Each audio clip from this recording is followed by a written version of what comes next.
अस्सलाम वालेकुम, welcome back to my kitchen corner के साथ। उम्मीद है कि मेरी सब बहनें अपने घरों में खुश होंगी। अल्लाह ताला सबको अपनी अमान में रखे, बुरी आफात से बचाए, आमीन सुम्मा आमीन। जी तो जनाब, आज मेरे किचन कॉर्नर में बनने वाला है यखनी पुलाव, जो कि बहुत ही शानदार और मज़ेदार किस्म का होने वाला है। वजह उसकी ये है कि जब तक हमारी यखनी अच्छी नहीं निकलेगी, हमारा पुलाव कैसे अच्छा बनेगा। तो बस यही पॉइंट को हमने मद्देनज़र रखते हुए अपनी यखनी को अच्छे तरीके से पहले निकालना है चिकन में से। और अच्छी यखनी बनाने के लिए भी एक कुछ ख़ास चीज़ें होती हैं जो हम इसमें इस्तेमाल करने वाले हैं। चलिए हम रेसिपी स्टार्ट लेते हैं। तो ना सबसे पहले मैंने ले लिया है 1 kg के करीब चिकन ले लिया है। और चिकन जो है ना वो मिक्स है, इसमें कोई छोटी मोटी बोटी अलहदा नहीं की। इसमें मिक्स चिकन है जो कि 1 kg के करीब है। साथ में 2 मोटे टमाटर हैं बड़े साइज़ के, जिसको मैंने 4-4 पीस करके डाल दिया है। साथ में 2 प्याज हैं जिसको 4 पीस करके मैंने ऐड कर दिया है। साथ में 4-5 लहसुन के जवे हैं और साथ में अदरक का टुकड़ा है जिसको मैंने छीलने के बगैर 2 के वैसे ही ऐड कर दिया है। 4-5 हरी मिर्चें हैं जो साबुत ही ऐड कर दी हैं। उसके बाद आता है जनाब 2 कड़ी पत्ता है। साथ में अच्छा ये मेन चीज़ है, जो यखनी की टोटल मेन चीज़ है ना वो यही चीज़ें जो सारे मसाले हैं। इसमें साबुत धनिया है, बस मतलब 1 टेबल स्पून के करीब, वो मैंने ऐड कर दिया है। बादियान का फूल है 1 ऐड कर दिया है। बड़ी इलायची है ये 2 मैंने ऐड कर दी हैं। और बड़ी इलायची थोड़ी सी कम इसलिए ऐड करते हैं कि ज़्यादा ऐड कर दें तो उसमें मिठास ज़्यादा आ जाती है, ठीक है। और साथ में काली मिर्चें हैं वो भी मैंने ऐड कर दी हैं, मतलब 1 टेबल स्पून के करीब हो जाएगी। अदरक का उसका दालचीनी का 1 टुकड़ा है। साथ में 1 टीस्पून मैंने इसमें नमक ऐड कर दिया है। बाकी ये है कि जब हम चावल उसमें ऐड करेंगे पकने के लिए तो उसके बाद हम नमक चख लेंगे, अगर हमें थोड़ा लगेगा तो हम और ऐड कर देंगे।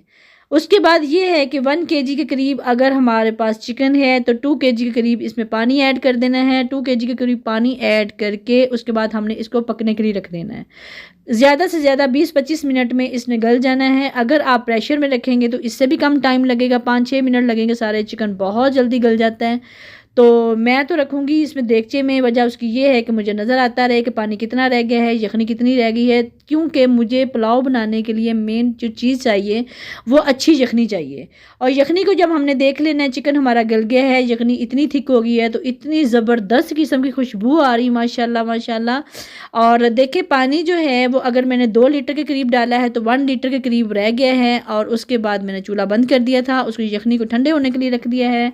चिकन उसका अलहदा कर लेना है, ठीक है। सिर्फ और सिर्फ चिकन अलहदा करना है, बाकी सारे मटेरियल को हमने छान के यखनी अलहदा कर लेनी है। वो भी मैं आपको बाद में दिखाती हूँ कि मैंने कैसे कैसे किया है। उसके बाद दूसरे नंबर पे वो सब कुछ मैंने ठंडा होने के लिए रख दिया है। दूसरे नंबर पे एक और देगचे में हमने ऑयल डाला है। और ये आपने देखना है कि अगर आपके पास 1/2 kg के करीब चावल हैं, 1 kg के करीब चावल हैं, मतलब कि आपने अपनी फैमिली के हिसाब से चावल पकाने हैं। मेरे पास 1 kg अगर चिकन है तो मैंने 1/2 kg से थोड़े से ज़्यादा मेरे पास चावल हैं। और उसकी मैंने यखनी निकाली थी, 1 kg के करीब जो चिकन है उसकी यखनी निकाली थी। और उसकी जो है ना उसी के मैं चावल बनाऊँगी। तो 1/2 kg से थोड़ी सी ज़्यादा चावल है मेरे पास।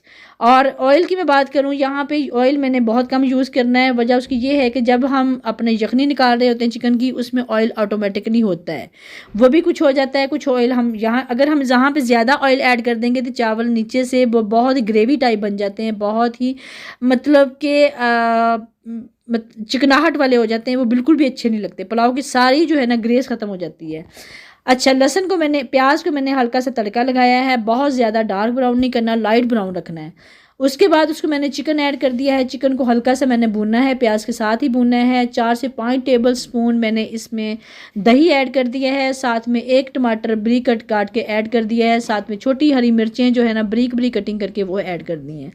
उसके बाद 5 से 10 मिनट के लिए मैंने उसका जो टमाटर का और दही का पानी था उसी में पकने के लिए बंद कर दिया था। उसके बाद हल्का सा इसको भूनेंगे दोबारा, फिर उसमें मैंने नमक ऐड करना है जितना, अगर मुझे कम लग रहा हो यखनी में तो मैंने इसमें नमक ऐड करना है। बाकी जो रह गया था 1/2 टीस्पून के करीब मैंने उसमें ऐड किया, यखनी में ऐड किया था, 1/2 टीस्पून में इसमें ऐड कर दिया। उसके बाद जो है ना हांडी वाली हरी सुर्ख मिर्च होती है वो मैंने ऐड की है। साथ में